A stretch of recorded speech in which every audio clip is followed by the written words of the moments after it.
What it do, what it do, how y'all feeling? Welcome to Ash News Radio. I am your host, Ash Neil. That is I. So, we talking to y'all. Yes. Now, you guys know this debate between Dave Smith and Douglas Murray on Joe Rogan's podcast. Well, a lot of people said that, Dave got him. Yes. Dave had smacked this dude, Douglas, here, there, and over there. Now, funny thing about this whole debate, right? Even Joe Rogan, you could see that Joe, he kind of wanted that action. He did, but he was letting them two go at it. The thing about this debate was a lot of people actually sided with Dave Smith. Yes, all type of fucking comments on X talking about how he got roasted. A lot of videos on YouTube on how Dave Smith had came through and gave it to Douglas Murray. So Douglas, feeling some type of way, right? Without saying he felt some type of way, went on his rounds to go talk to, I guess, his people. And one of those people, oh Lord, is this lady, Julia Heartless Brewer. So he goes on Talk TV to tell her how they don't understand what I was saying. So let's hear Douglas cry. So delighted and thrilled to welcome Douglas Murray to the studio. He's a best-selling author. Every single book he's written has been an absolutely heroic piece. But his latest book is On Democracies and Death Cults, Israel, Hamas and the Future of the West. A very, very good morning to you. So good to be back in the studio with you. Always good to have you join us. Also, I must point out, Sam Armstrong is still here listening to all that. I don't want to leave you out of this. I'm sure you'll have plenty to say on what Douglas has to say as well. Your latest book, thrilled to get a hold of an early copy. It's one of the benefits of my job. All of your books, it seems to me, they have a specific topic, whether it's immigration to Europe, whether it's about woke culture, Black Lives Matter, or in this issue, this is about Israel, Hamas and the future of the West. But they all seem to have a theme, which is about sort of the existential threats that the West faces. So how does this book fit into that theme? That's right. Well, it starts with the morning of October the 7th, 2023. How convenient. His book starts on October 7th, 2023. I wonder the bias in this book, if that's the beginning, and his pea brain. Because everybody want to sit here and pretend like he's the smartest person ever. Oh, this guy here, he's so eloquent. Nobody cares. You got cooked by a comedian.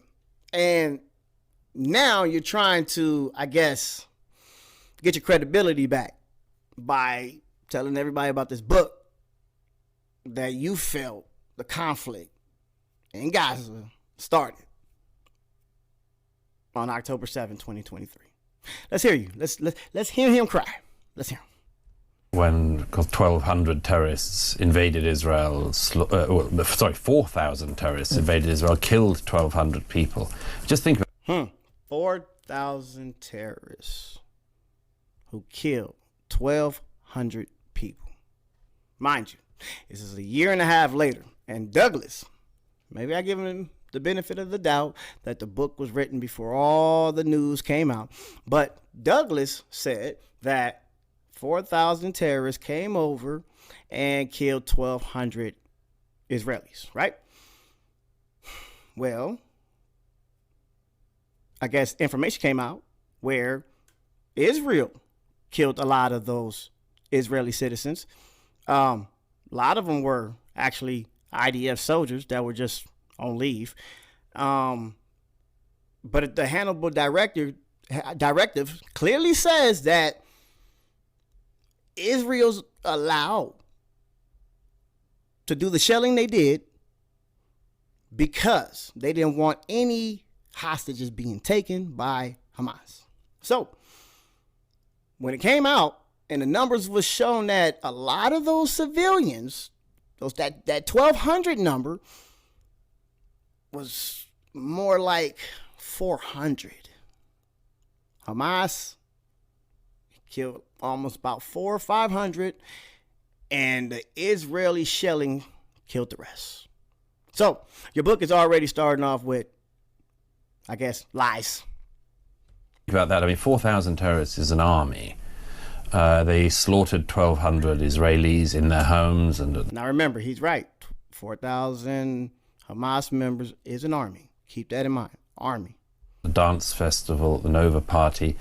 They rampaged through the country, raping, burning people in their homes. There you go. See how he says it all vaguely, rampaging and raping people in their home. No. That's been debunked. There wasn't no raping going on. Why? Who has the time when you have an operation going on? Israel's responding to this operation with tanks and helicopters. Who got the time to be raping somebody? Who? That didn't happen. But this is what he want to continue to peddle, even though all that information is out. All right. They took 250 Israelis hostage.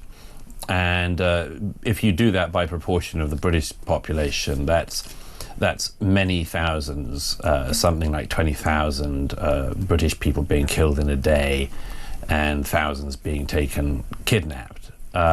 It was an unbelievable atrocity. And So he said that they were kidnapped. Remember that word, kidnap, because there's a lot of framing going on that they feel like we don't catch, that I'm going to point out for you. I went to Israel as soon as I could afterwards, just because, among other things, I knew that the history of this conflict means that whenever something happens against Israel and Israel replies, the world focuses on the reply rather than the initial As thing. they did within hours. And I could see that, before there was even a response. And I could see that happening, so I wanted to go and speak to people firsthand, the victims, the wounded, the families of the hostages, and many more. And I spent most of the year afterwards with them, as well as in Gaza and Lebanon. The second thing was that I became very aware at an early stage that there was going to be a huge backlash, because indeed the backlash started on the evening. We know now that the people who were in support of Hamas in Britain put in their requests to protest against Israel that evening for the next day. While the massacres were still going on. They were actually protesting in London on the evening in support of the massacre. So the first question is, what happened on the day? And I chronicle that as well as Israel's military response. But the real question of the book for British readers is, what does it tell us about our societies that when atrocities of this scale, I mean, imagine like the appalling Manchester Arena attack times hundreds, that when that happens, so many people in our society are not on the side of the victims, but are on the side of the death cult, are chanting support for Hamas and Hezbollah on Britain's streets. Why within days were hundreds of thousands of our fellow Brits supporting the people who were the rapists, the jihadists, the beheaders? You know, I say, among other things, we'd lived... Yeah. That was another one. That was debunked. The 40 beheaded babies. Remember that? He just said it. The beheaders. Who's over here supporting the beheaders? Bro, remember the framing that they tried, because I don't think they really want to talk about what happened on October 7th. I don't think they want to hear why October 7th happened. They don't even care. They're just like, nope, October 7th, October 7th, October 7th.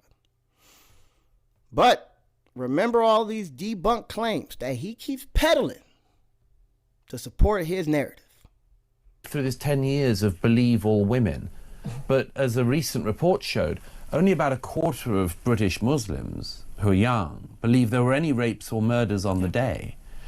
What has happened that at places like Oxford University, which are meant to be producing the next generation of intelligent people, I suppose. We hope. Oxford University, they're supposed to be producing them.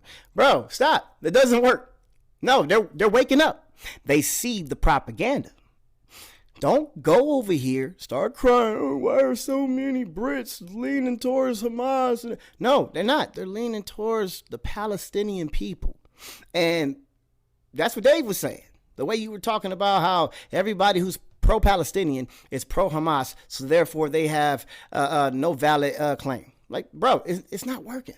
So yes, what you're doing right now, what you don't realize, is that you're showing the data that I guess you would say Hamas or the Palestinians are winning the PR battle, because a lot of people is not listening to you, your book, Julia, or any of this pro-Israeli propaganda no more. Sorry, you at least that's what you said. We see people supporting not a liberal democratic state like ours, but the jihadists. This is a serious question for this country, and this country has seriously failed to. How are they jihadists? Think about it. This is the framing I'm talking about. Everybody that is, I guess, against colonization, they're jihadists or terrorists or some kind of barbaric person or group of people. They never talk about their atrocities and what start these kind of conflicts. To address it. Well, I was when I started reading your book, and the first line of the first page in the introduction was something you'd said to me on air when you were in Israel after the attacks. Sometimes a flare goes up and you get to see exactly where everyone is standing. And those words have haunted me ever since. They give me goosebumps even now reading that out, because I was so horrified, like you, but perhaps we shouldn't have been horrified or shocked in any way by the reaction of so many people in the West, but particularly on the left. Now, we'd fought. Think about that. He's proven that the propaganda is not working no more. With his little slick ass statement, oh, you put up a flag and then you can see what side people are standing. Yeah, people are on the side of the correct, not the right, but the correct, and you don't like it, and it's just falling apart. So go ahead, keep giving us the juice that your propaganda, pro-Israeli narrative is falling apart. Fought sort of the anti-Semitic views on the right in this country and fought anti-Semitism, in Europe. The growth of it on the left, I think, was a surprise to a lot of people who hadn't been paying attention for a long time. Jeremy Corbyn almost becoming, by a really close chance. Really close. In 2017, he could have become the Prime Minister of this country. And the anti-Semitic forces, which he sort of, helped encourage. Anti-Semitic forces. They keep using that word, anti-Semitic forces, anti-Semitic. You're anti-Semitic. This anti-Semitism weaponizing. I think that is part of why people now listening to y'all, because they see how you claim everyone is anti-Semitic. Even some Jewish folks, you guys will say, "Oh no, he renounces Judaism. He's not. No, he's anti-Semitic." Like it's not working. Look how you sip his glass or his tea. Yeah. Why do you think there has been this growth in anti-Semitism in this country, which we are seeing largely on the left, and they cloak it as anti-Israel? Sure. We know what it is. Yeah. Why do you see? They said it's not anti-Semitism. It's anti-Israel. No. That's not what it is. That's not what it is. Stop it. We know what it is. They tell the Jewish folks that came out with big bright shirts saying Jews said stop it, not in our name. Oh no, they're not Jews. They're not Jews. Where do you think that has come from? Several things. By the way, the reason why it's cloaked in anti-Israelism is that it is anti-Semitism. Not all of it by any means. You can criticize the Israeli government. My goodness, the Israeli media criticizes the Israeli government. There's nothing anti-Semitic just in criticizing a government. There is something profoundly anti-Semitic if you never came out on the streets of Britain week after week to protest against the killing of hundreds of thousands of people for a decade in Syria. There was nothing in that cup. Sorry, there was nothing in that cup. Hundreds of thousands of people for years in Yemen, an ongoing genocide in the Sudan. If you didn't... Uyghur people in China, not that bothered. Nothing. And yet, week in, week out, day out... Then they say stuff like that. Oh, you don't need... You don't even know what's going on in Sudan, China. Yeah, we do. What are you talking about? We do. You know what's funny is about that statement is, Douglas, I'm tell you one thing about that statement, that people don't talk about what's going on in Sudan. People don't know what's going on in Sudan. Neither did you. That's not what he's talking about. He said that not only are he was told we're in Afghanistan now. This is late 2001. He goes, next we're going to Iraq. After that we're going to Libya. After that we're going to Syria, Somalia, Sudan, and finishing off with Iran. He laid out the path of what we're about to do, and then we did it. In the next administration, you don't think there was any connection between those two? What, we did Somalia and Sudan? No, I'm sorry. I'm sorry. If you go look at the list of 7 countries, it was Iraq, Afghanistan, Syria, Libya, I believe Somalia, Sudan, and Iran, I believe. Right.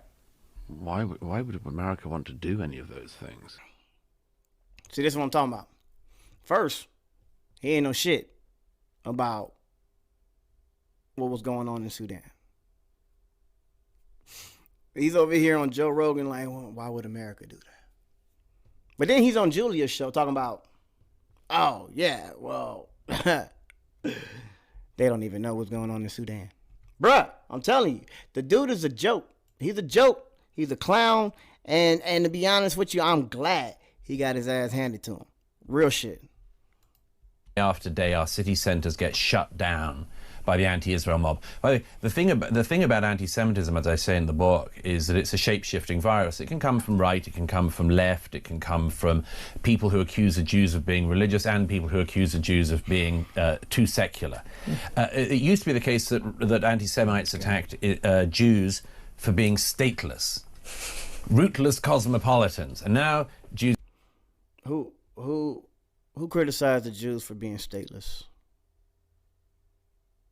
I don't know. It wasn't nobody in the global South. It was probably some old white on white crime going on. But I ain't never heard that one. Y'all ain't got no stay high. Hey, whatever. You go ahead. Talk your shit, Doug.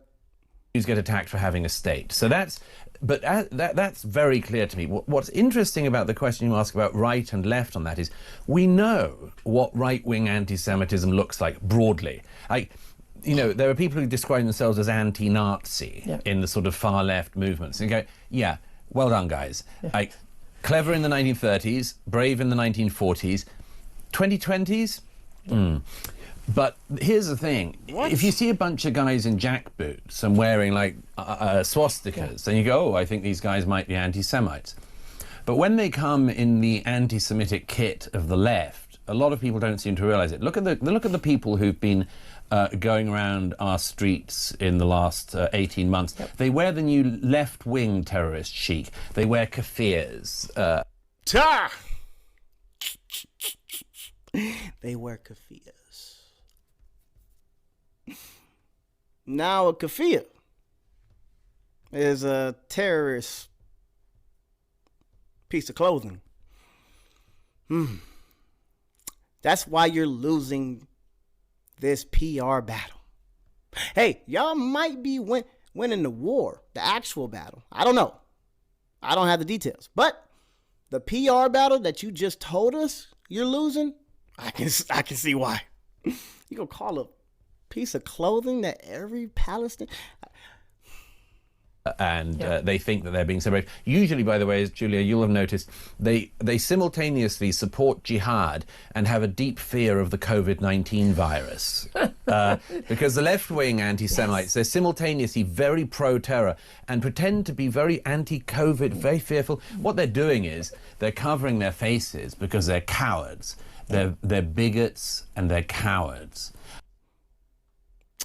We had a bunch of white nationalists, racist KKK members, or Nazis, however you want to frame them, that came out to Cincinnati, Ohio, and they were screaming, fuck niggers, and they were talking about they was ready to fight.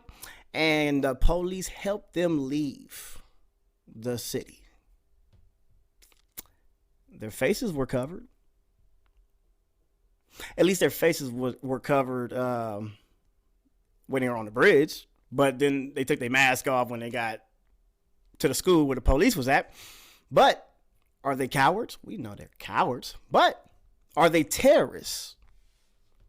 Tell me, Douglas, because you said it. You said if you see somebody with a swastika, then you know, hey, that's a anti-Semite. Not a racist, but anti-Semite. They don't care about black folks. But is he considered a terrorist? Are those group of men that came out to Cincinnati, Ohio, screaming what they were screaming, are they considered terrorists? I mean, the FBI classified them as terrorists. The Klan is known as a terrorist group. So tell me, what do you think, Douglas? Because the cops were aiding and abetting those terrorists. So while you sitting there talking about people that are pro-Palestinian, they on our British streets marching, talking about anti-Semitic tropes. Bro, no. Actual United States officers were aiding and abetting known terrorists. Where's your smoke? But people have been much slower to wake up to that. But you talk about effectively how anti-Semitism is the canary in the coal mine for civilizational sort of, rot, basically. And you've talked about, and I mentioned your previous books, The Strange Death of Europe and others. They've all been massive bestsellers internationally, and I think have been game changers politically. But talking about the damage that mass immigration has done to Western civilization in terms of Western values, in terms of, and we can see that play out, as you say, on our streets every other Saturday. And the culture wars, critical race theory, trans ideology, all of these things, actually how they undermine our civilization from underneath. And people think these are separate things. They think these things are, they're minor issues. They're side issues. Explain why they're all somehow related and why they are significant. Two things I would say. First of all, there's a very easy early warning sign. You'll notice that at all of the anti-Israel protests that have happened in this country in the last 18 months, you'll see a lot of Palestinian flags. You'll see some Hamas flags. You'll see some Hezbollah flags. One thing you'll never see is a British flag. They never sing God Save the King at the end of their march, do they? There'll be people calling for jihad, jihad, jihad, jihad, intifada, intifada, intifada. Never God Save the King. By contrast, the few pro-Israel protests that have happened in this country will finish with the singing of Hatikva, the Israeli national anthem, and the singing of God Save the King. Yep. You will see Israeli flags and British flags melded in together. It's the same everywhere. Canada, it's the same rule. You'll never see a Canadian flag at the anti-Israel protests. You'll always see them at the pro-Israel protests. There's a reason for this, which is, as I say in the book, Now, one of his criticism of Joe Rogan's show was that there isn't enough pro-Israeli point of views on Joe's show and in all the other YouTubers' shows. So, did he say anything about those Israeli marches singing Palestinian songs? What about the Canadians? Did the Canadians want to tie their flags with a Palestinian flag? No, that's just bias. Bias on both sides. So for you to sit there and be like, oh my God, their bias is winning ours. Bro, stop crying. No. Keep crying. The anti-Western ideologues, and that's what it is. Yeah. It's anti-Westernism. They hate... No, it's anti-colonizers. That's it. Anti-colonists. That's it. That's all we are. Anti-colonists. We know that Western values and Western mindset is based on Eurocentric colonization. We get it, but we think that the West, we can redeem ourselves. I think we don't have to be those people that need to go to every country and try to dominate those Aboriginals and take over and be this dominating force in their country. No, I think we can live on this planet together in peace, and I think the West need to figure that the fuck out. Israel first, but they hate all the rest of us next. The group at Columbia University that spent the last 18 years in New York trying to shut down studies, chasing Jewish students across campus, threatening them with violence from Hamas. That's a lie. It was Jewish or pro-Israeli students. I don't even know if they were students. Some of them say they were just provocateurs that didn't go to the school. That were chasing pro-Palestinian students. Some of those students were Jewish. So you're lying again. What's up with your credibility? Like, these people believe you. You're talking to a lot of people. You're saying, and then you say, oh, they're over here chasing them with Hamas stuff. Like, bro, what the fuck are you talking about? Doug, you sound stupid as shit. That's why you're losing. I'm going to point out every time you say something that can contribute to your PR loss. The foundational statement of the group that's done that is that they want the, quote, complete destruction of Western civilization. The complete destruction of Western civilization. So anyway... They said the quiet bit out loud. Yeah, I mean, in their case, they're saying the loud bit out loud increasingly. They're very, very clear about what they hate. No, you know what was said out loud? And I'm just keeping 100 with you, because this is that mindset that they don't understand. Is we see you. We see you. And we heard you. We heard what you said out loud on Joe Rogan's podcast. So if you really want to know, Douglas, why people are against you and the way you think, maybe this could be the reason. America does not have either the staying power, the capability, the intelligence, the kind of people that you would produce in order to have the kind of impact that you actually think it has.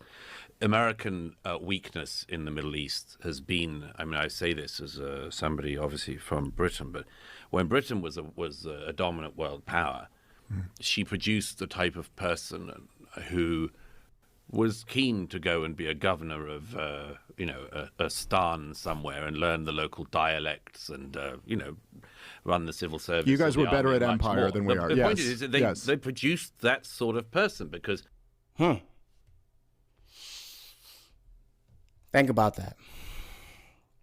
Why he's crying on this show with Julia saying, oh, why are we losing this PR battle with a whole bunch of terrorists, a whole bunch of known prescribed terrorists?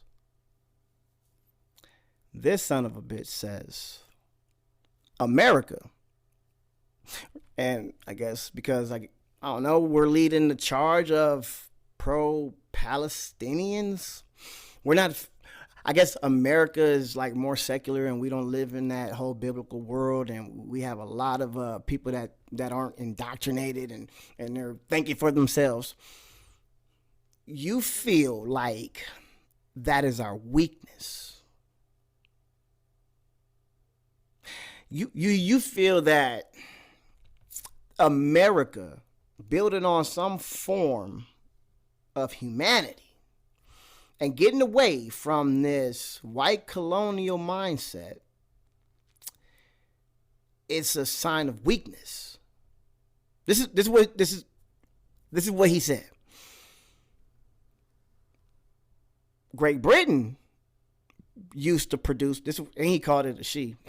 He said she produced people, men, that were willing to go to other countries, regions, settle. What? Become a elected force of the community? What? You mean a colonizer? You don't hear yourself, Douglas? You mean to tell me you can sit there with a straight face and say, oh yeah, America, they some softies. They don't produce colonizers no more. But you wonder why people are against you? You can't. No. You can't. And it's Israel first, But Britain and America And and they the rest hate of the West. Israel. knows. And again, it is bizarre. There are so many states in the Middle East, in particular, where people are oppressed on a grand scale, as you pointed out, and suffering in wars, and indeed Muslims being oppressed by, interestingly, other Muslims, whether it's different sects or just democratic, not non-democratic leaders, dictatorial leaders. And yet, Israel is always the nation that's They always say that. Oh, they're Muslims are dictators too. They to opposite sex. They call it female oppression, woman oppression, right?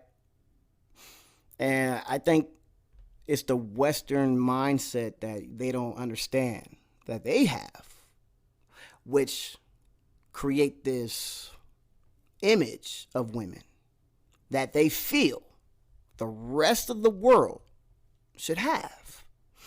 And it's almost kind of creepy in a weird way. It's almost like they'll say shit like,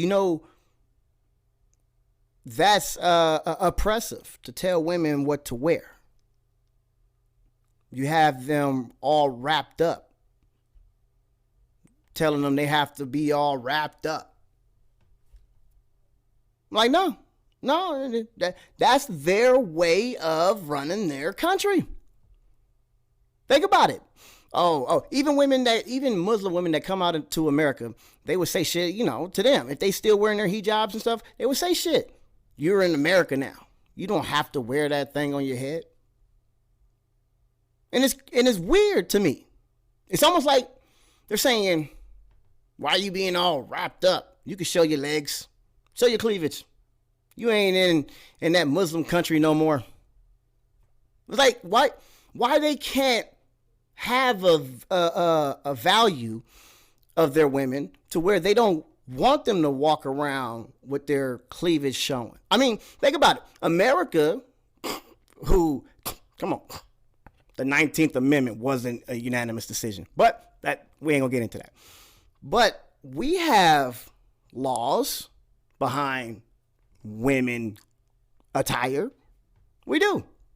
I'm a man. I could walk out and go to the store. They probably won't let me in due to, the store's rule, no shirt, no shoes, no service. But if I had no shirt on, nobody would bat an eye. I can go to the swimming pool, take my shirt off, nobody would bat an eye. If a woman did it and her titties was out, hey, she might get a ticket. Is that infringing on women's rights? Are we misogynist? Are we misogynists because of that? Or are you guys just creepy because you want Muslim women to be more revealing? It's held up as the problem in the Middle East. It's this tiny, don't they have like less than 1% of the territory of the Middle East? But apparently Israel is the problem. But it's the only state where Arabs and Jews can live freely and openly. Yes, I mean, I hit down all of the sort of idiot and anti-Semitic, anti-Israel arguments in this book, one by one. Apartheid state. Apartheid, and genocide and all this sort of stuff. How is it not a genocide? How is it not apartheid state? You could just say that and not really try to tell your viewers how the case is being made. Of course, it's easy just to be like, nah, I already debunked all that, how it's not. Douglas think that he has more knowledge and more credibility than all the other groups out there that said that this is a genocide. This is a plausible genocide. It's showing signs of a plausible genocide. South Africa, who knows about a genocide, they brought up the case. And the funny part about this whole conflict back when it started a year and some change ago, a lot of people was sitting there waiting. They were like, wait for the ICJ or the ICC to come out with a ruling. Wait for the ruling to come out. The ruling came out, and they said that South Africa had merit to bring this case about Israel. Next thing you know, the ICC is anti-Semitic. Everything. It didn't matter what happened. They would call all of it no. I got a question for Douglas. Is there any freedom fighting group that you wouldn't call a terrorist? Because what you are saying is that genocide is not happening amongst a group of people that we can see with our own eyes. I got one. But do you even know what a genocide is? I know somebody coined the term back then, whatever, but I just got a couple questions because we know, I think, isn't he British? Have Great Britain ever been charged with a genocide? Committing a genocide? Showing acts of committing a genocide? I don't know. Educate me. Let me know if Great Britain, after all of their atrocities, because that's what it was, we see it in the movies and the books and all of that.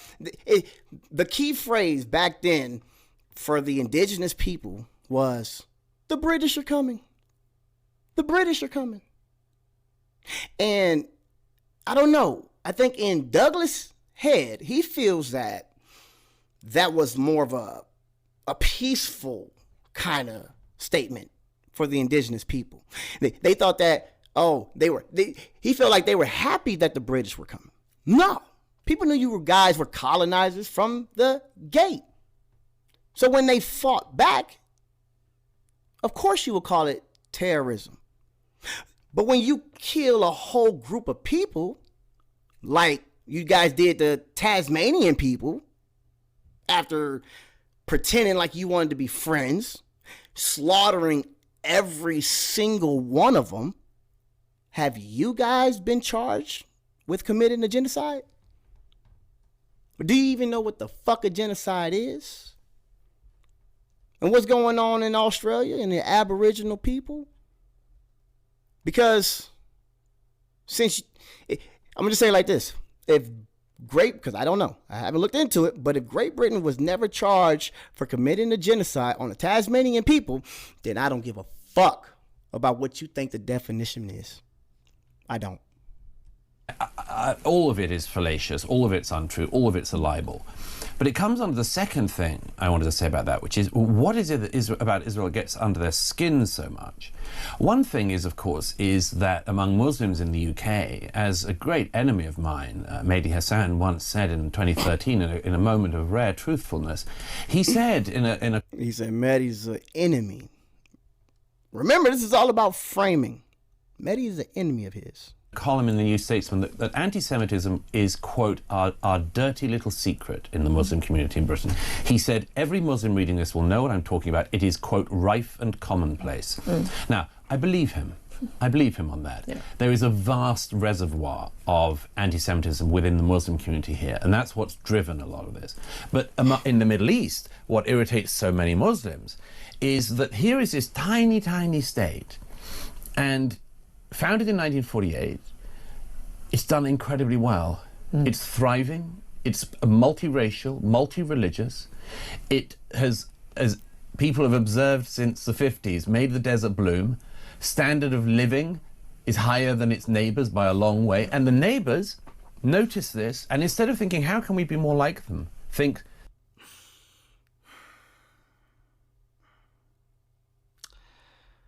since 1948, the state of Israel have been thriving. It's been this wonderful beacon all through the 50s. They have a better view of life. So you're not going to talk about that those people were going through a Nakba. Those people, land was being stripped from them. Over 700,000 of them was kicked out of their home. They were ethnically cleansed. So you're saying in that time, Israel was just thriving. I don't know, Douglas. Maybe you can make the case on why people hate you and disagree with everything you have to say. this is an affront. This is an affront to us. Now, I say that that's a problem for the Muslim world, and they can either deal with it or not, and I hope they deal with it. But for the non-Muslim world and for the world in the West, I think that Israel also produces a challenge. And the challenge essentially is this. The younger generation in Israel were tested on October the 7th. Yep. I tell stories not just of the unbelievable suffering, but of the incredible heroism. For the last 18 months, I've been with the IDF as I've seen young men and women putting their lives on the line, risking their lives, often losing them, to get back the hostages and to kill the leadership And a lot of of people don't Hamas. realise, every young citizen in Israel, if you want to have an Israeli passport, you have to serve. Yes. And Huh. Julia. Is that true? Which I know is true. But think about that. Every citizen in Israel will have to serve in order to get any kind of passport. Let me see. I don't want to put words in your mouth. I want to hear that one more time, Julia. One more time. their lives, often losing them, to get back the hostages and to kill the leadership And a lot of of people Hamas. don't realise, every young citizen in Israel, if you want to have an Israeli passport, you have to serve. Yeah. Every young citizen in Israel have to serve if you want a passport. So that goes back to what I was saying about October 7th.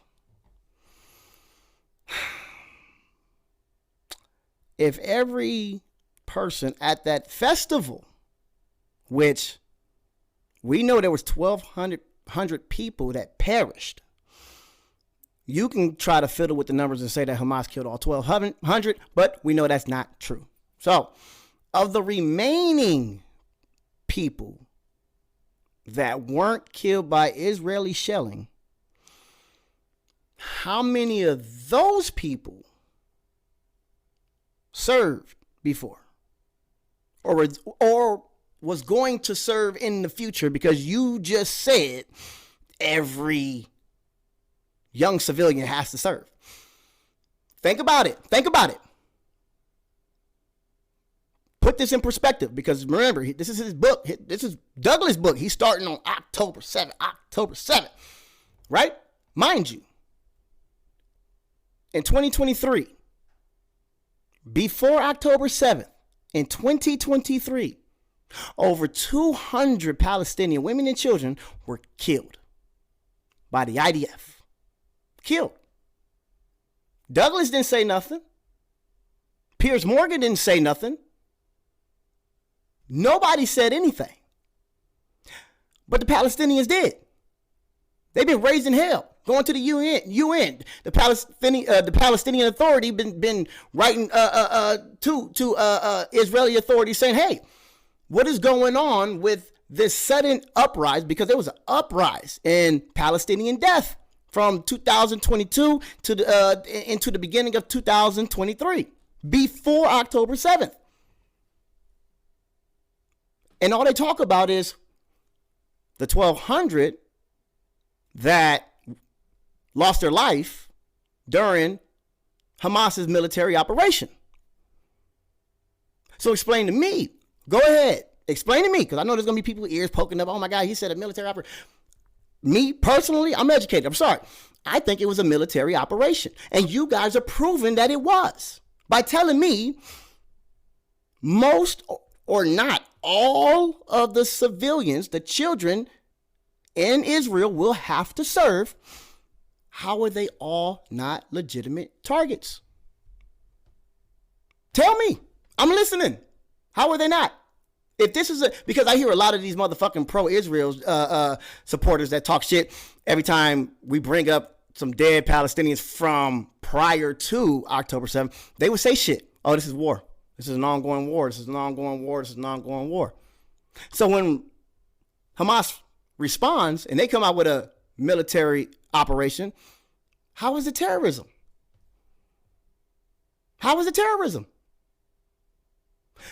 A lot of people want to talk about proportionality, right? That's Piers Morgan's biggest one, proportionality, right?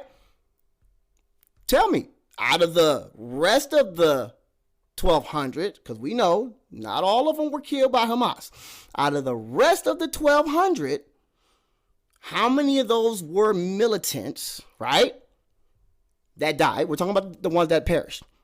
And how many of those were civilians that I guess wasn't going to serve yet? Because if we go by your standard, Julia, what you said, they all have to serve. Maybe the proportionality wasn't that bad, given that it was a military operation. How many combatants to civilians did Hamas take out in the remaining 1,200 that they actually accounted for that they took out? How many were actually served? Because we could sit there, and I don't give a fuck about nobody's feelings. We can sit there and watch a hostage negotiation. We can sit there and watch it. And Israel will release a whole bunch of hostages. Oh, they're called hostages on my show. Because we know they've been picking people up in the West Bank left and right, and nobody called them hostages. A lot of them are serving, they've been serving decades with no fucking crime. So those are hostages. Political prisoners, whatever you want to call them, they're hostages on my show. So when you release these hostages from Israeli detention,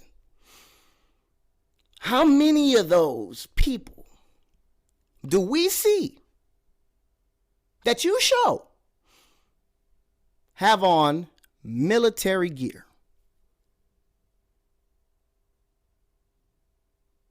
I'll wait. Now, I ain't gonna knock you. They probably do. Some of them, yes, probably. You're right. But it almost seems inevitable when Hamas release a hostage,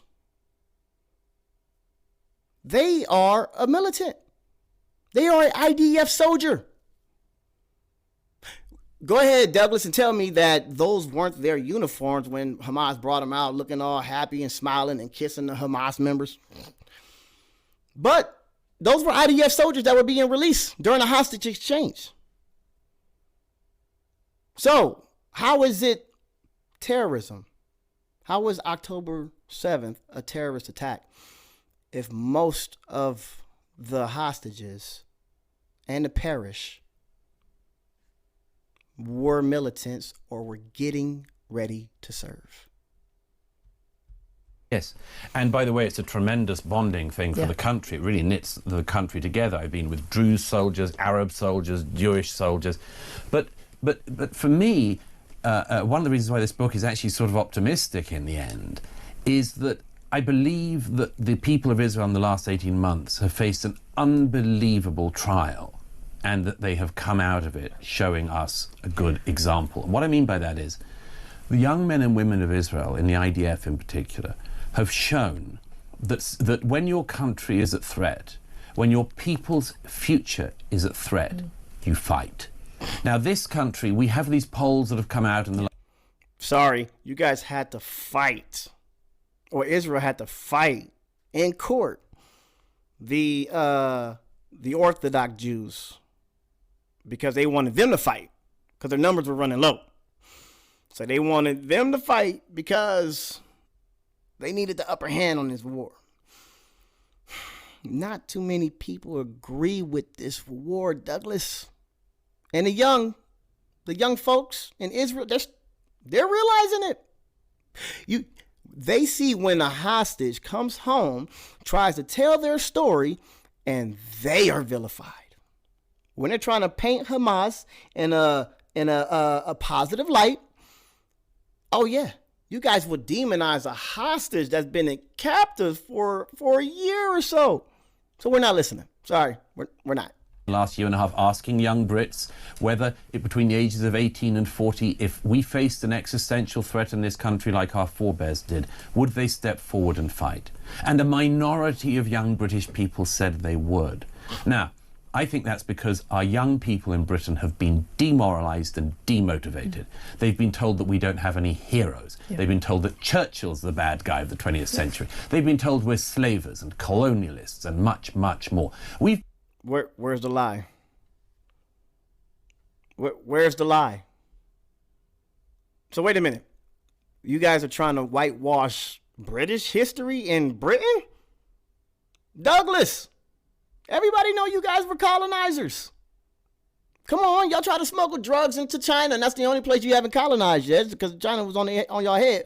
But everybody, bro, come on. America wouldn't be America if there wasn't a group of motherfuckers that said we can't deal with this monarch shit.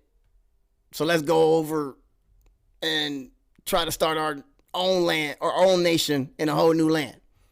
Those were a bunch of colonizers. Yeah, you could frame it as settlers if you want to, package it up like, oh, these friendly motherfuckers. No, sorry. It's a bunch of barbaric ass white folks from Britain that came over and killed a bunch of Native Americans and took their land. You don't want the young folks in Britain to know the truth? Huh.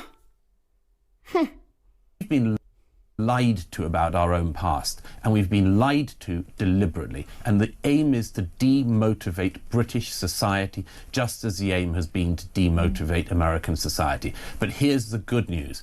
We can remotivate ourselves as well. We don't have to be in this horrible state of despondency and inadequacy and failure. Yeah. When the moment of trial comes, as it did for Israel, the young Israelis raised themselves to the moment. And I would suggest that among young British people and so on, they have choices in front of them. One is the choice to become the biggest victim you can, to wallow in despondency I and can't self-pity. serve, I've got ADHD. I I love it. Keep telling on yourself. It sounds like Great Britain's youth, they're going to be all right. They don't have that colonial mindset. They're like, hey, even Douglas said it, oh, we used to produce that kind of. No more. These people know that the atrocities committed by Great Britain around the world is no more and shouldn't be praised and shouldn't continue. As somebody said on the response to one of those surveys, 9% of people who said that they wouldn't serve in Britain if our country was under immediate existential threat said they couldn't because there was someone at home they were looking after. They were a carer. I mean, I kind of think that if Granny's going to be raped and murdered, it's better that you fight to stop that rather than make sure she's going to get her hobnob in the evening. See? Let's make this a shock factor. If Granny was about to be raped, wouldn't you want to do something about it? Right. That's why Hamas and the Palestinians that became Hamas members did something about it. No? Am I tripping? Because I can remember a lot of stories, Douglas, of little girls who are now grown women talking about their encounter with the IDF back in the 70s. When the IDF would force women to sleep with them and make their dad watch while they rape these Palestinian women. They were raping them.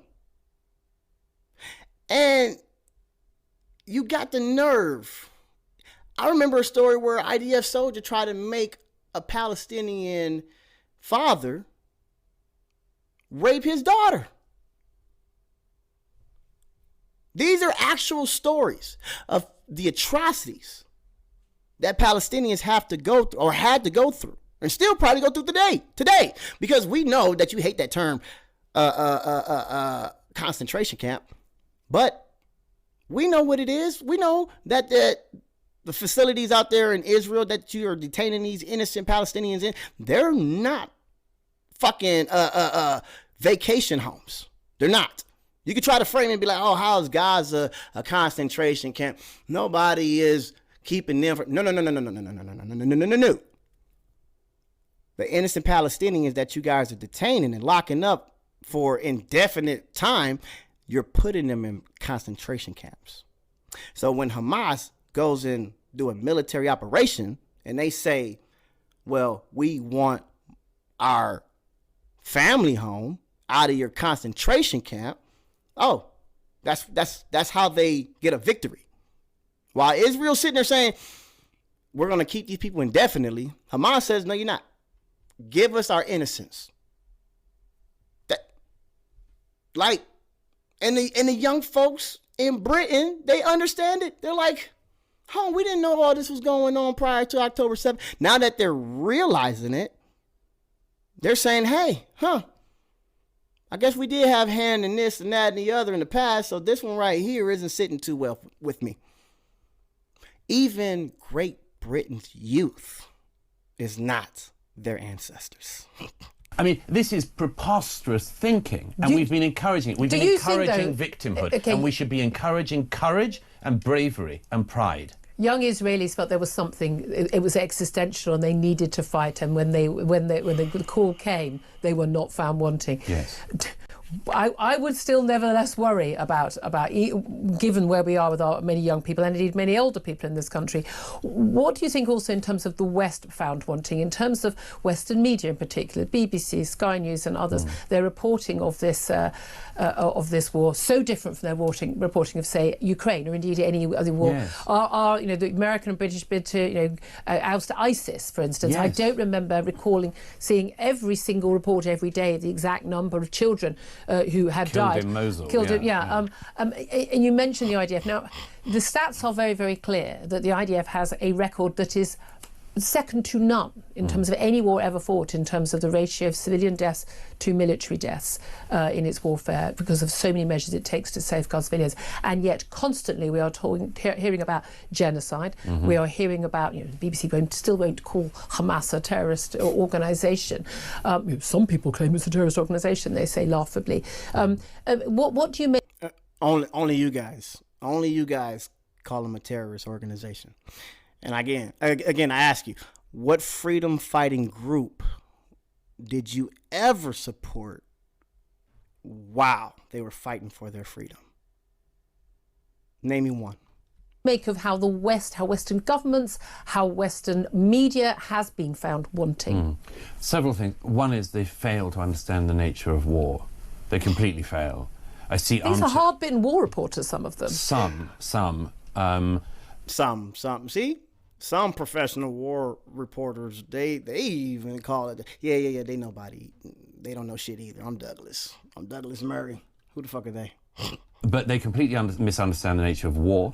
And crucially, they don't seem to believe that Israel has the right to fight for her own defense.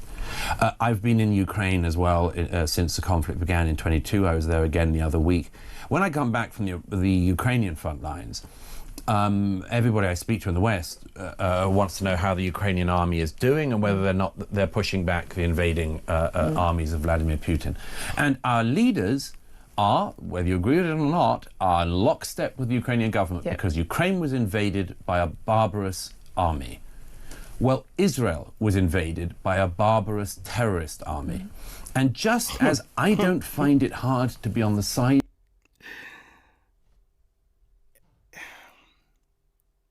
Remember framing. They were invaded by a barbarous terrorist army.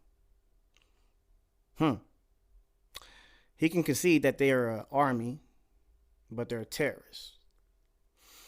The thing about this whole army, the thing about labeling is when, I guess, and people don't, I guess you, Douglas, don't realize that everybody around the world don't subscribe to the same mindset you subscribe to.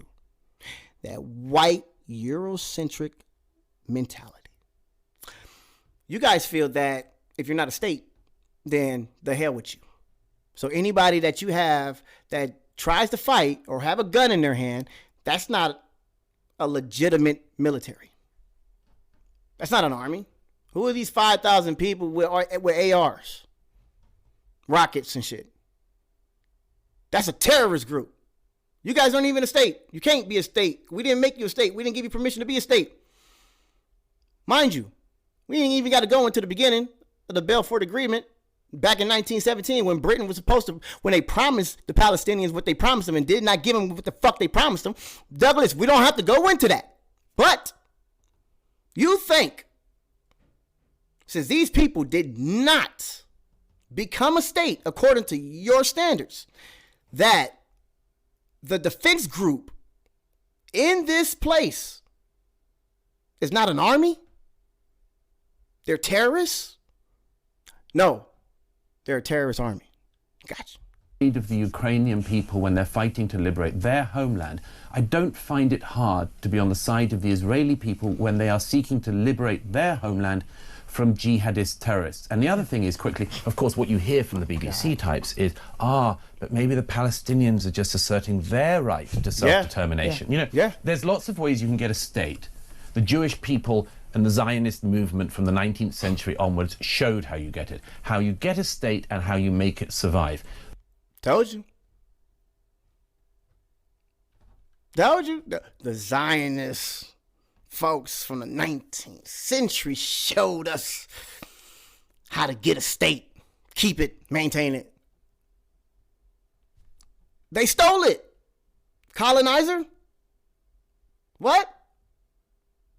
The Palestinians have had multiple chances to get a state in 1948 and every decade since, right up until the 2000s, and again in recent years. But it's almost like there's a lesson here, Julia. If you want to get a state, don't try to genocide and annihilate your neighbours. Don't teach your young maths by things like, if you kill 2 Jews and then kill another 2 Jews, how many dead Jews have you got? Oh, I know you don't want to talk about what Palestinian kids are being taught. I've seen a lot of shit of some Israeli kids singing some very genocidal songs. Hey, Douglas, what the fuck do you have to say about that? Probably nothing. Stop it. Don't spend your evenings assembling rockets. Don't put RPGs under your baby's crib. Don't steal your neighbour's children. Don't hide people and torture them in captivity for a year and a half. Don't hold dead bodies as if they're prized objects.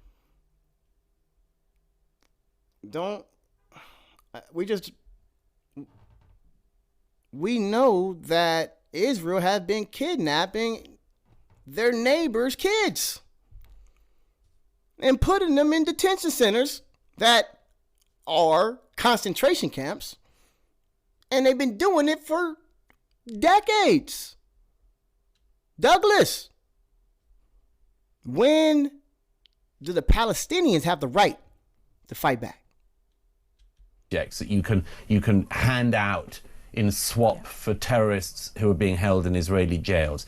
It could all stop tomorrow if Hamas gave back the hostages and the people of Gaza brought up their children to believe in living in peace with their neighbours rather than trying to annihilate them. This is the thing. It is really that simple. I always respond to people on social media. It's really that simple. All Hamas got to do is give up all their hostages that they took unjustly, and then it'll all be over. Bro, no. Think about it. He just said that Israel said they would give away some detainees for some of the hostages, right? Which we call them hostages too. But ask yourself, why does Israel have detainees? Oh, okay, they're out there committing crime in the West Bank, right? Now, mind you, this is how they think you're stupid. They think we don't get what's being said and what's actually going on, right? So when people talk about an occupation, I guess, technically speaking, in 2005, had ceased in Gaza. But the West Bank is still occupied to this day. So when people are talking about an occupation, an unjust occupation that's going on, caused by Israel, that's what they're talking about. And so when you bring up the detainees, right? Oh, all they got to do is give us our hostages and we'll give you some detainees. Why does Israel have detainees if they're occupying those people? What did those people even do to be not only occupied, but detained? And of course, if you've been following this shit for as long as I have, we know, a lot of the times, this is their number one crime, throwing rocks. They were throwing stones at soldiers, right?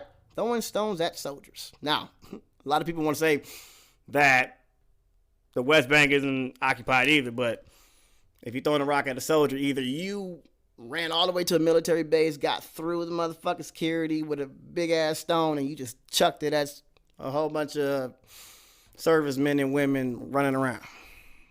If that isn't what you did, and you just went to a store and you threw a rock at somebody that may or may not have been messing with you, then yes, it's an occupation. And if you guys want to sit here and cite the law and talk about how you have the right under certain laws to do X, Y, Z because you're a state and they're not, the law says in the Geneva Convention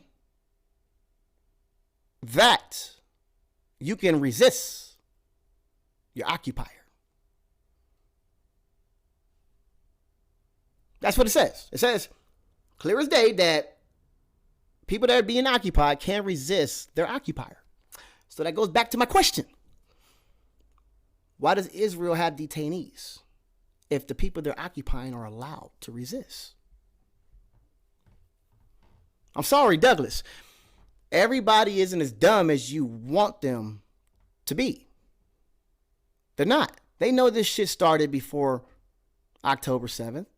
You said it clear as day. Oh, we can give y'all some detainees and this should all be over with. Just give us our motherfucking hostages. Bro, it's that chicken and egg shit. What came first? Because Hamas said straight up, you give us our innocent hostages and we'll give you yours. While Julia keeps saying, I say this all the time, if they just give up the hostages, this will be over with. It's not working. Have you tried giving the hostages back? But also, as a crucial aspect, what would it have been acceptable for Israel to do after that attack? Because I know darn well what every single Western nation would have done in the same circumstances. If we had thousands of British people held in captivity in France in underground tunnels, being tortured and raped every day, I would hope that we would go into France and have a very stern response. Absolutely. Can I just ask you, just briefly, I want to ask you about the Joe Rogan podcast. It's made international news. You basically hitting back at people. Joe Rogan, I know you've done lots of podcasts with him, get on very well, but about platforming misinformation, particularly one of the fellow guests there that day, David Smith. You've now been backed by Donald Trump even. What do you make of that row? Oh, he was backed by Donald Trump that's how big this debate was, that Trump had to weigh in on it. Wait, what happened? I hear all this talk about this debate on Joe Rogan where Douglas Murray got his ass whooped. What do I got to do? I'll put out a statement. I side with Douglas Murray. Nigga, nobody care what Trump think, bro. Oh, my God. I haven't been backed by Donald Trump. Well, my friend Douglas Murray said. Well, President Trump read this new book and promoted it on his social media platform. No, he didn't. I think it was a coincidence it came out. Trump can't even... He didn't read that book. Stop it. He just heard that you got your ass whooped by a comedian and he wanted to come and pick you up. Stop it, nigga. Just after the Joe Rogan podcast. Yes. He read President that Trump shit. just said it. Think about it. He read that book. Right? Joe Rogan's podcast was like, what? Maybe about a week ago. He said Trump read that whole book in a week, nigga. The best first-hand account of the conflict he's seen.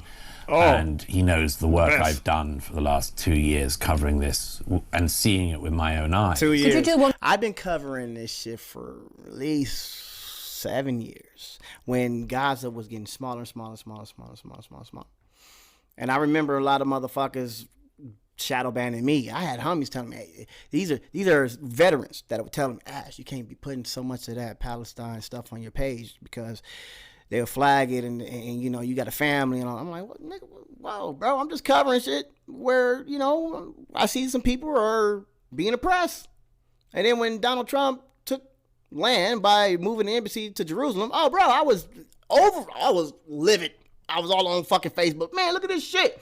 Got Mark Zuckerberg taking me down. I'm like, damn. Y'all don't see what's going on over here in Palestine? So for this nigga Douglas Murray to be like, nah, I've been covering this for about 2 years now. I just wanted to let y'all know you bitches in my book. You got to read it like Donald Trump did in a week. On Ukraine to persuade him of why he needs to back Ukraine. It's an ongoing question. Just suggesting. I have made some forcible interventions in the New York Post, among other places, on that matter.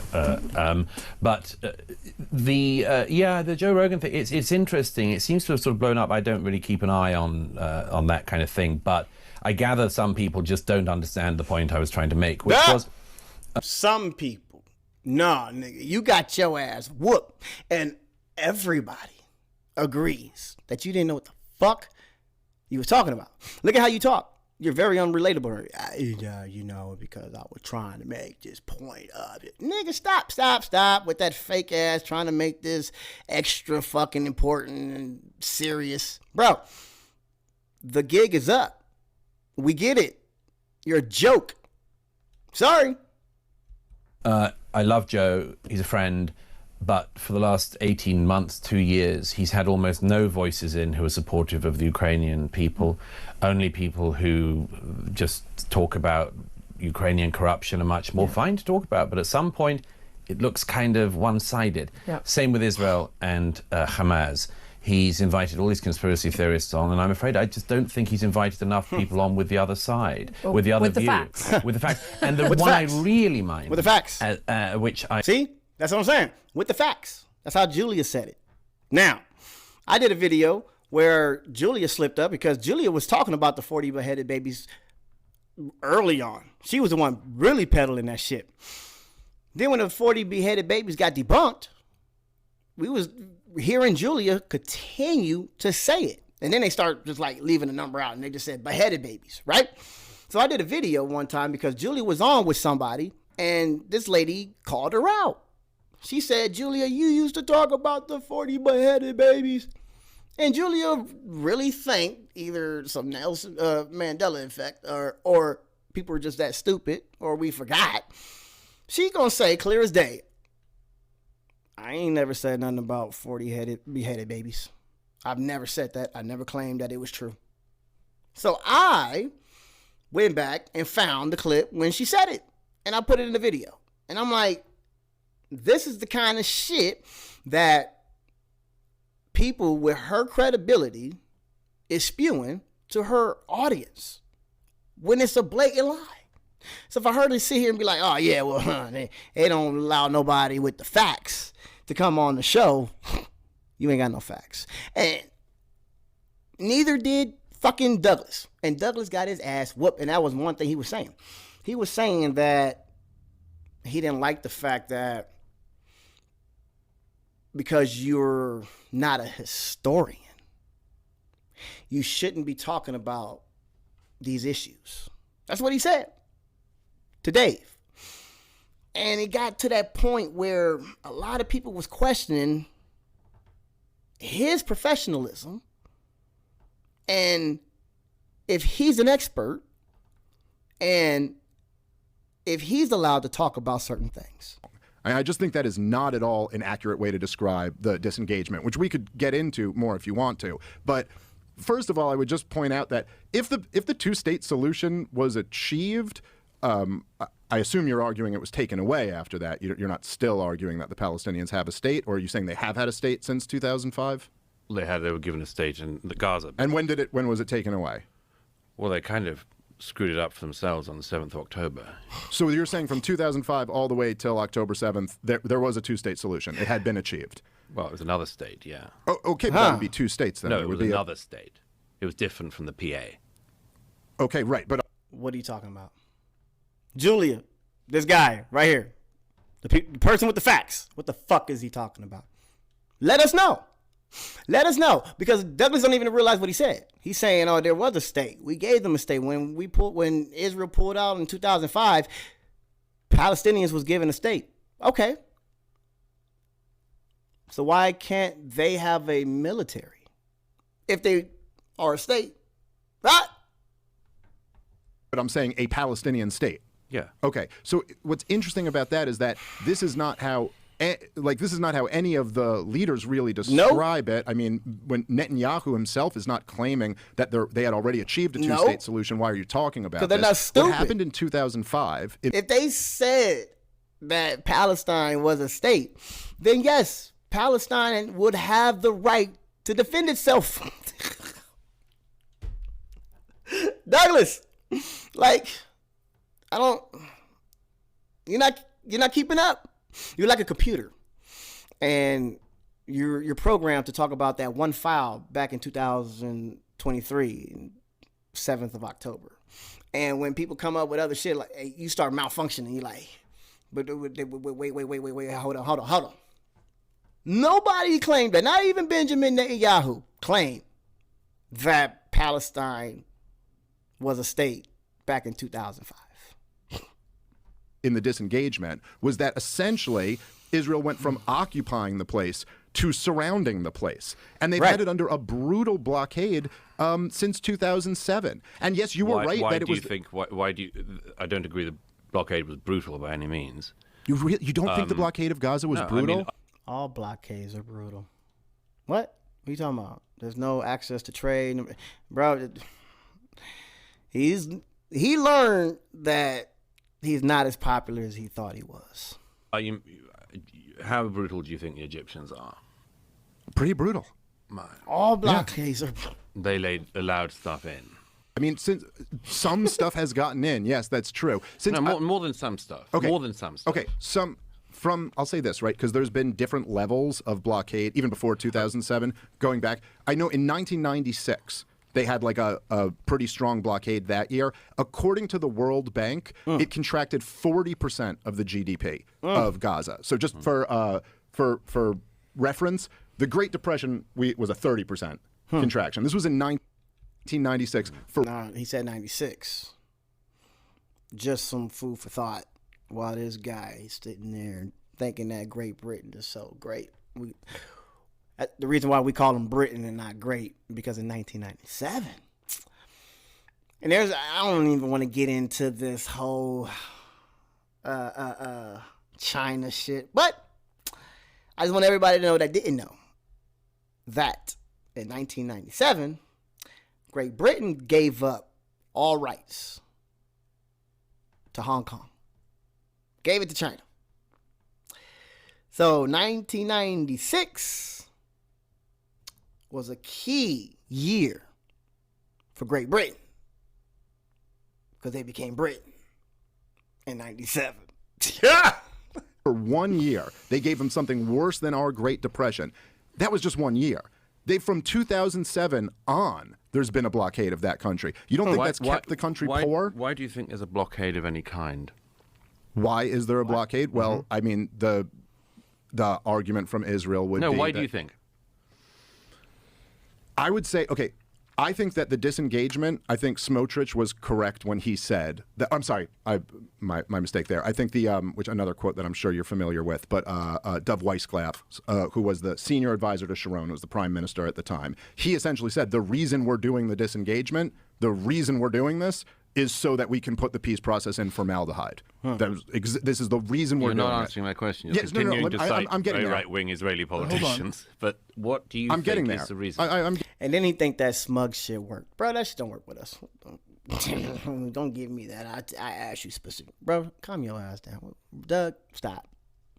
You're actually on a podcast where millions of actual humans are watching you. Not these people that are programmed to fit this whole right-wing fucking a Eurocentric narrative to think that everything brown is wrong. No, you have a plethora of different people watching you try to justify white colonialism and Israeli expansion. Like, you want us to sit here and be like, hear him out. This guy knows what he's talking about. I'm getting there. I'm saying, so I think they disengaged in order to kill the peace process. I think they put the full blockade around the country for the reason that they've always kind of done it there, that, yeah, they don't want too much stuff getting in. They want to keep them, as they put it, on a diet, and they don't want rockets to fly into Israel. The second one is a kind of important one, isn't it? The final one you said. It is. If the Palestinian leadership in Gaza after 2005 had not from the get-go decided to use Gaza as a stockpiling place for rockets to fire into Israel, all of it would be different.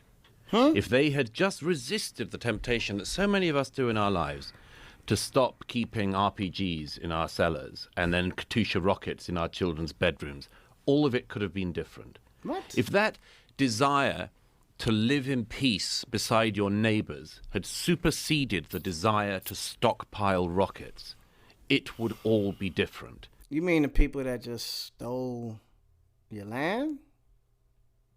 Those neighbors, Douglas? Because everybody else sees it that way. You're basically saying the people that were kicked out of Germany in 1948, they needed a place to go. And that place was Israel, because they feel that that was their homeland because the Bible told them so.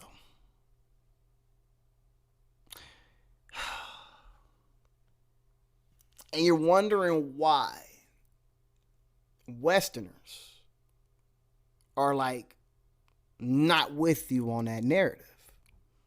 Mind you, a lot of Israelis think they're the chosen one. A lot of them say that this land is for us. It says it in the Bible. The Bible, the Bible, the Bible. A religious narrative or excuse on why that land belongs to them, right? Never mind, a couple Israelites that think that the land of Canaan was theirs and they have the rights to that land as well. But the irony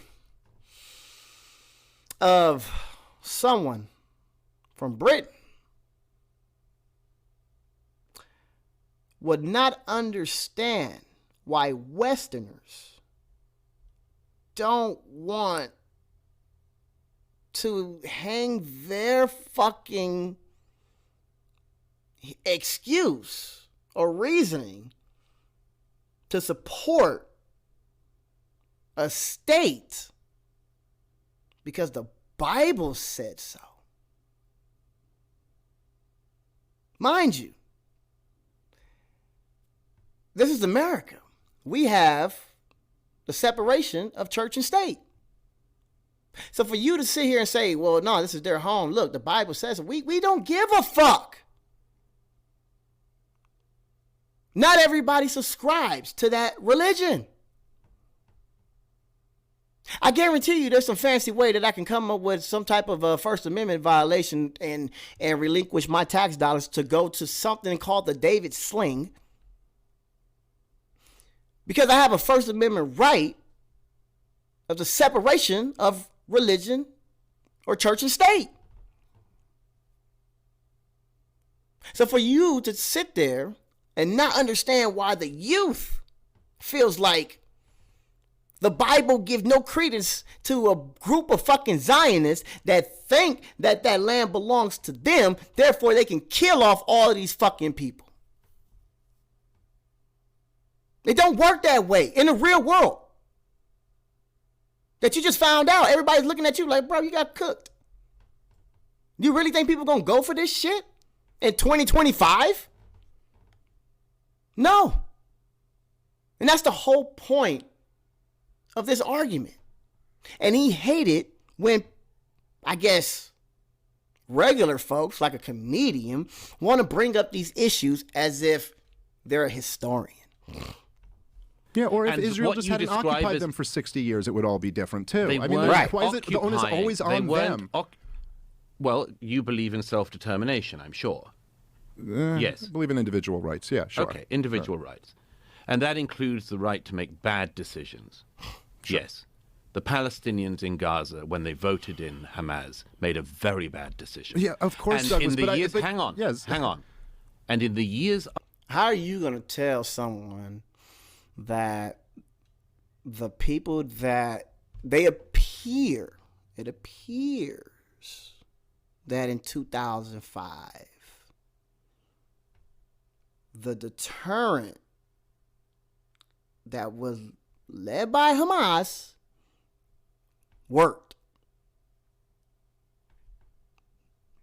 Maybe, just maybe. Back in 1948, when you guys went over there and killed all those innocent Palestinians with the help of America, and then there was literally freedom fighters back then But Hamas did not come into existence. Fuck a power. They weren't even known of until the 1980s. So from the 1980s to 2005, Palestinians were used to having Israeli forces occupying them. And then when they pull out in 2005, it almost looked like Hamas was the reason. So why wouldn't they elect the people that was kind of in charge of their freedom? That got them their freedom. Those soldiers are not here no more. I don't care how you want to frame it. Yeah, it was a different reason on why y'all pulled out. But that the narrative in the Palestinian head is, oh, they're taking even the dead folks out the ground. Hamas must have applied some pressure. We vote for them. That's not a hard decision to make. So for you to sit there and like, oh, I don't know why they would vote these people in. Bro, I can see exactly why. After that, they made bad decision after bad decision. It was a very bad decision to continually fire thousands of rockets into Israel. It was a very bad decision to use what boats came in early on and to use the smuggling networks from Egypt, not to bring in supplies you could actually build a thriving society with, but to bring in rockets. It was a very bad idea. See, and they say that a lot. Oh, Palestine or Gaza was a horrible place. If they would have used the money to build up this and that and the third, they would have had a promising future. Bro, Gaza was beautiful. Gaza was amazing. If you see the schools that they blew up before they blew them up, these campuses were immaculate. These houses, these stone houses, the neighborhoods were amazing. They were beautiful. Grass everywhere. For him to sit here and be like they were like a third world country before October 7th, and then because they didn't take the money and do what they were supposed to do, bro, you're lying. You're lying. Condoleezza Rice say basically, give these people the right to fucking vote, and then they vote for some people that got them their freedom.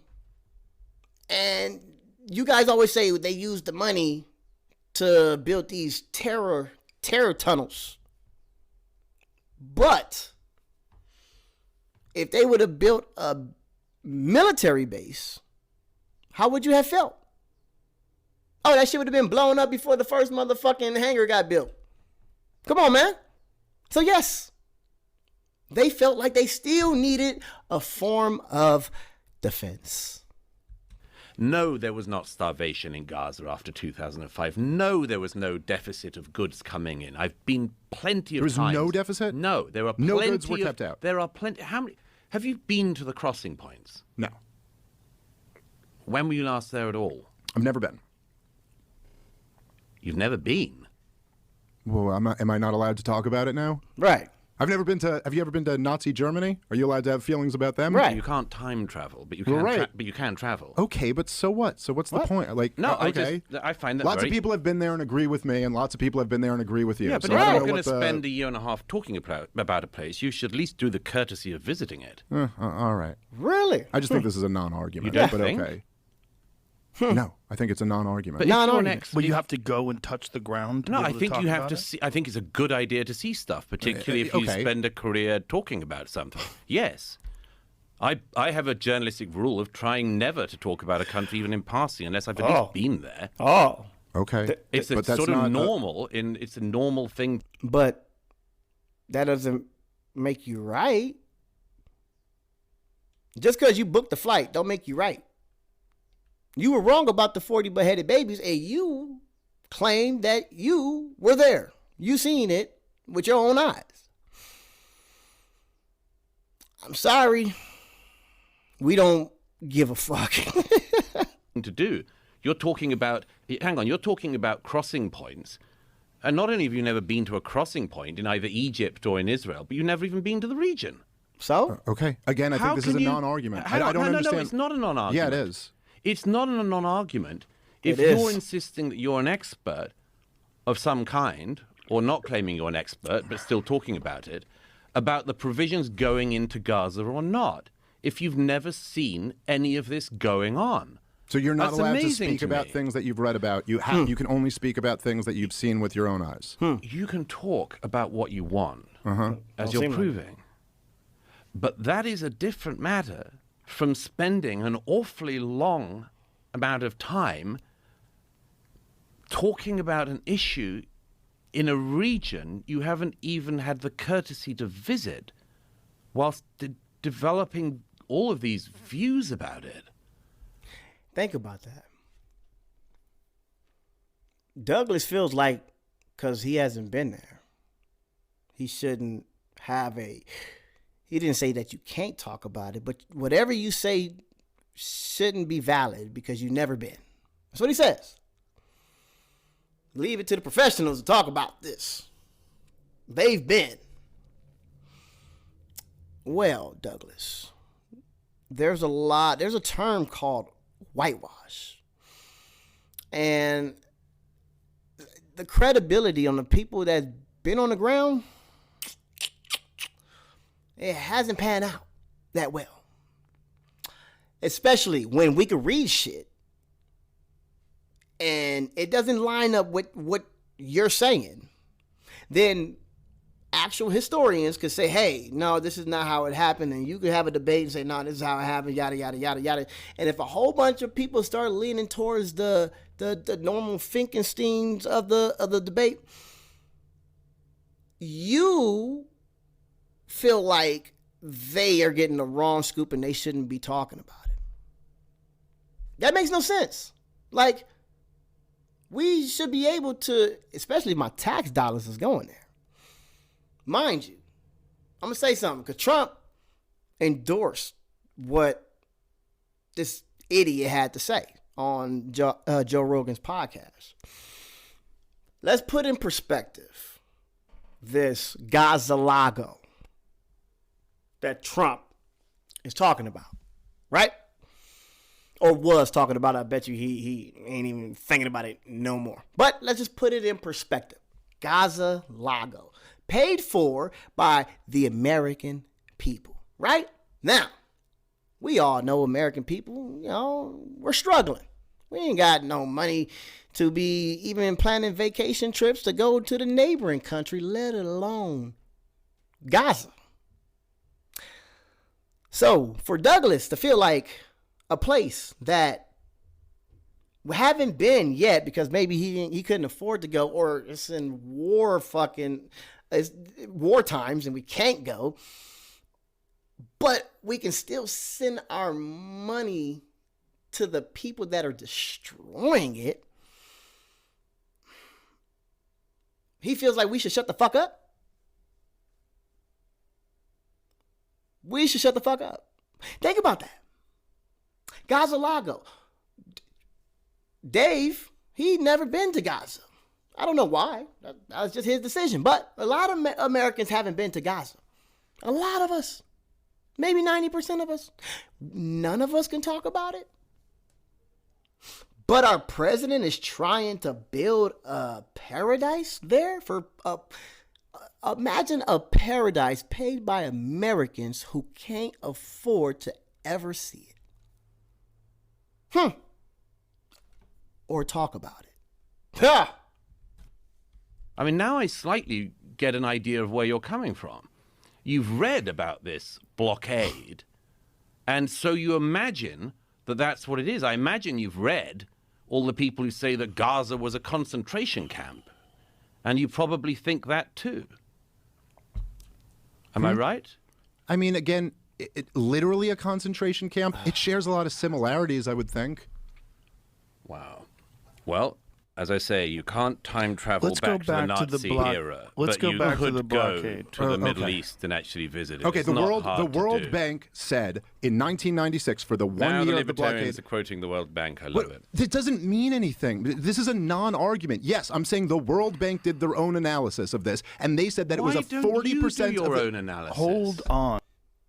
That's not him doing his own analysis?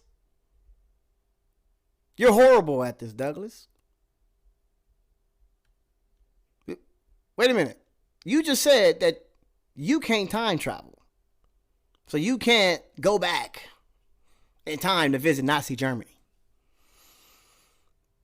Neither can Dave.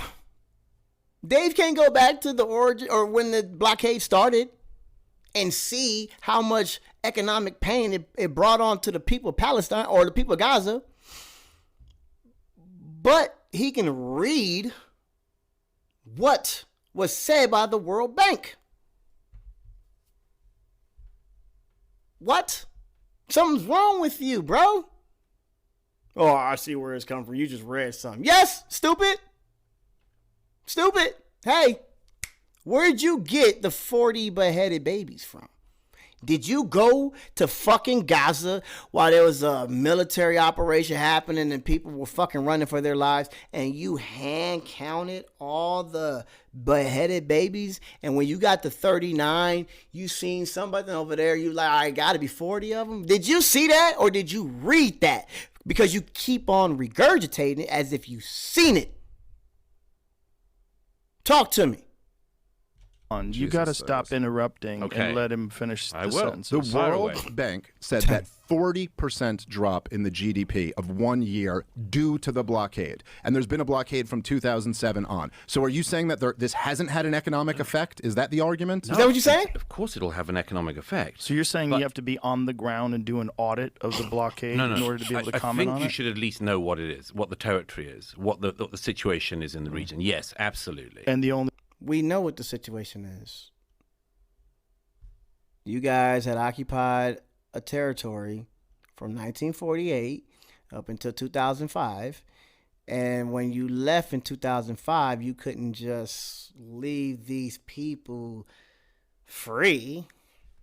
Why would we do that?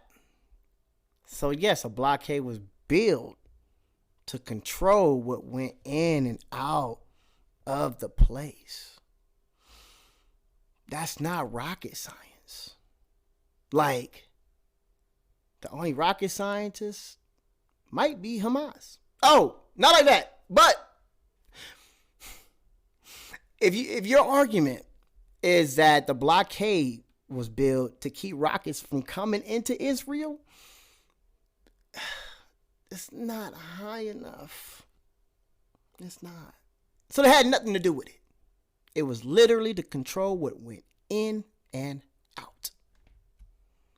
only way Absolutely. to do that is to be there in person. I think that's the best way. It's not the only way, but it's the best way, for sure. For sure.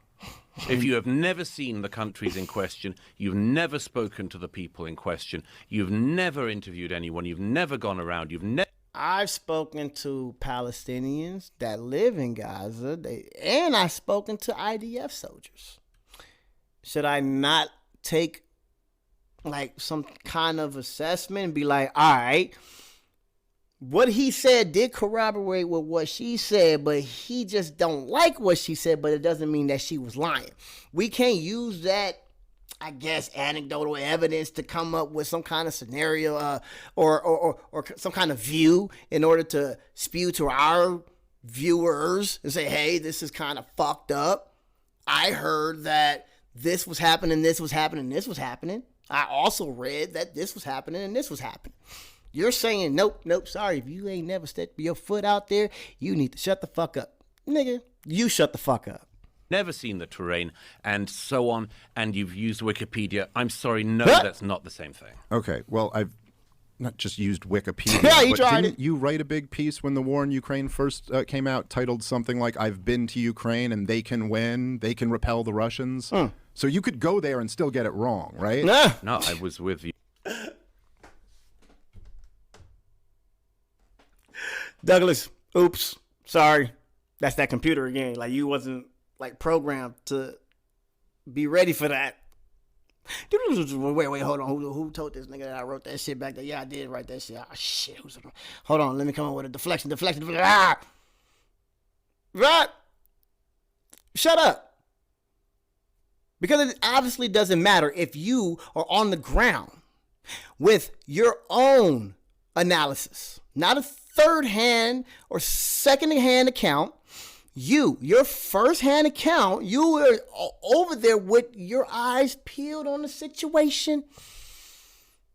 You should have a well in-depth view of it because you're there.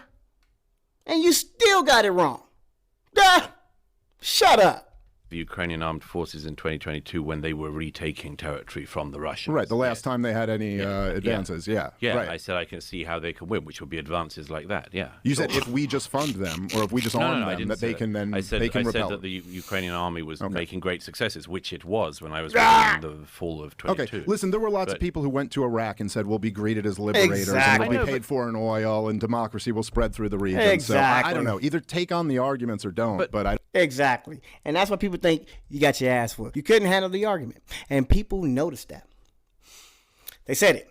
I know a lot of people that's probably, seen a bunch of Douglas Murray fucking interviews and debates and all of that. They probably thought he was just this historian with all this information. Educated, intellectual British guy with an accent that knows so much and been in so many places. You got your ass whooped by a comedian. So none of that mattered, right? And I think that's what's bothering him the most. A lot of these so-called educated historians, they hate it when regular Joes would make all that education look stupid. Sorry.